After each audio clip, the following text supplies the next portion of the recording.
This is Anthony with True Diamond Heart, continuing our video series on doing nothing and being everything. We need to define what we mean by doing. We need to understand what we want to leave so that we can reveal the being that is the life, basic, most deep yearning of our fundamental being and what we're here to learn to reveal on Planet School. Now, we're not talking about necessary doing, but we need to define doing in general to begin. Doing. I do my work. I clean the house, that's doing.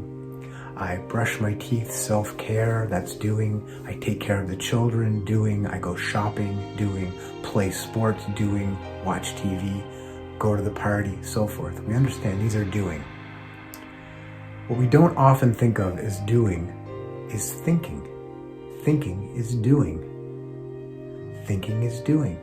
Feeling is also doing.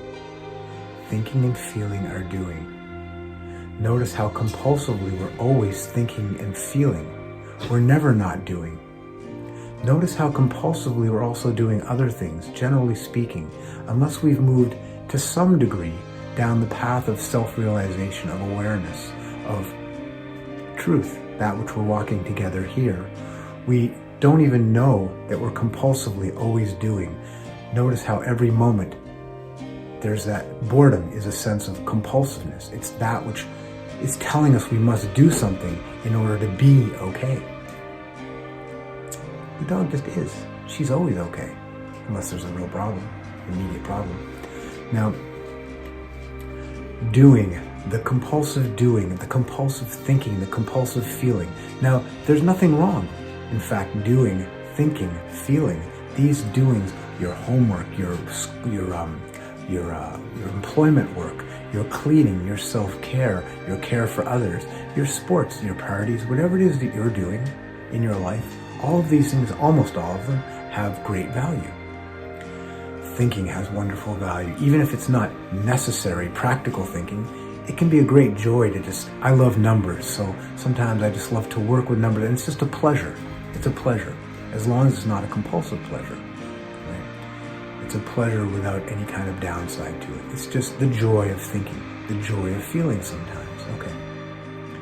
The doing that's necessary, the practical doing, the doing that's enjoyable. Now, that's when we start to get over into compulsiveness and moving into pleasure to fill up that which will only be filled by being. We're going to get there. But for now, let's just understand that we are always, unless we've started down this path to some extent of being aware of ourselves. We'll do that next video. We're constantly compulsively doing something to fill the space that leads to boredom, that we think will lead to boredom, or that is boredom for us, to fill the space that leads us towards what we think is pleasure and away from what we think of as pain. Pleasure and pain are almost the same thing when you get right down to it.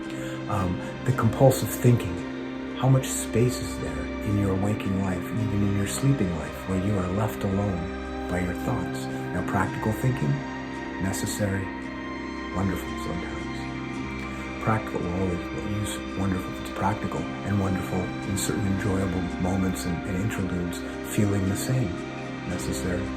But when it becomes compulsive and it becomes something that rules our lives, what am I going to do?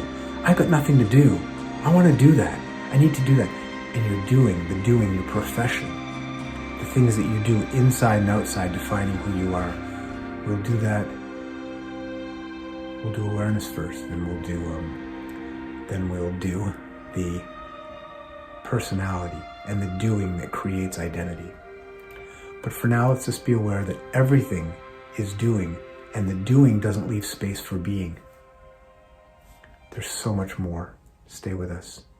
We're going to continue until we get to both the understanding and the experience of being.